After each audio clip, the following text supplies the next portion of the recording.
the Democrats are just hell-bent on. Congressman Kevin Brady, thank you very much, sir. House Ways and Means Committee, good to have you with us here tonight. Thank you. So as I mentioned, joining me now, Sean Spicer, Senior Advisor and Spokesman for America First Action and author of The Briefing, and Juan Williams, co-host of The Five and a Fox News political analyst. Gentlemen, welcome. Good to have both of you with us tonight.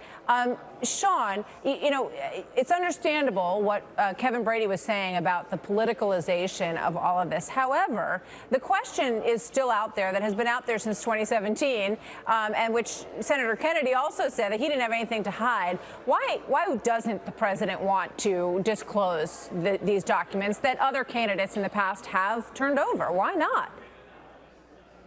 Because he doesn't want to. I mean, I think, look, every candidate for federal office, including the president, filed a personal financial disclosure form that lists all of their assets and their debts in an extensive way. You have to check off how much, how many bank accounts you have, how many homes, how many accounts, what loans you have, et cetera, who you owe money to and at what rate.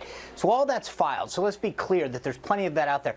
I think the president understands, and the Democrats have proven, and Kevin Brady was absolutely right, that this is a political fishing expedition. When they couldn't get him on collusion, now they want to go after him on taxes. But they're not going after him because of some particular reason. They want to go in a fishing expedition and find something that they can hang over his head. So they'll go through every deduction and everything and say, we got him here, or this is how it could be misinterpreted that he took this deduction or filed this.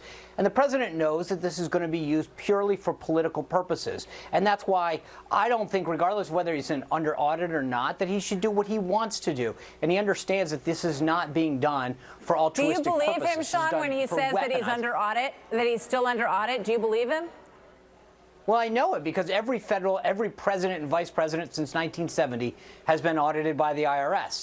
That's not in dispute. The question is, does he want to go a step further or not? I think it's up to him, and I think he understands, as does everybody, Martha, that he has filed all the appropriate forms, but this is not being used for legitimate purposes. It's political, and it's being weaponized to be used against him because they couldn't get him on the collusion. So, Juan, what do you say to that suggestion from both Sean and also from Congressman Brady that this is just a fishing expedition, that it's clear that, Democrats did not get what they wanted out of the Mueller report, at least as far as what they know now.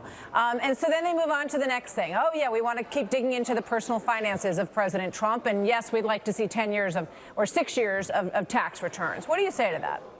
This is not about President Trump. This is a precedent that, as Sean rightly said, I think we can go all the way back to Jimmy Carter. Every president has given the American people his tax returns. And so it's not a fishing expedition, Martha.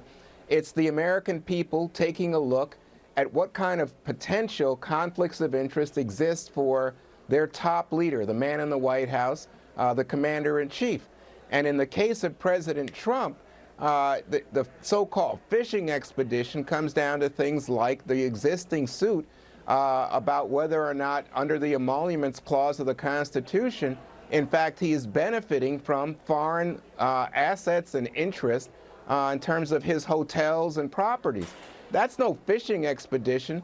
Given what he's done, given his past as a businessman, the American people have every right to say, oh, what is this about, Mr. President? He could relieve all of that pressure, and I don't think it's political. I just think it's a clear standard. Can I make a quick point? I think I'm not a CPA, but I will tell you, I would assume all that stuff that Juan just talked would be corporate tax returns, not personal tax returns. So even the stuff that the Democrats are looking for probably wouldn't even come through on a personal tax return. Now, again, don't rely on me for tax filing purposes, but I don't think that's what they're searching for would even be in what they're asking. This is a fishing expedition. Thank you, gentlemen. I got to leave it there. Thank you, gentlemen. We'll pick it up another time. Coming up next, good to see you both tonight. Coming up next, thank you. Did a foundation that works to free American hostages get bullied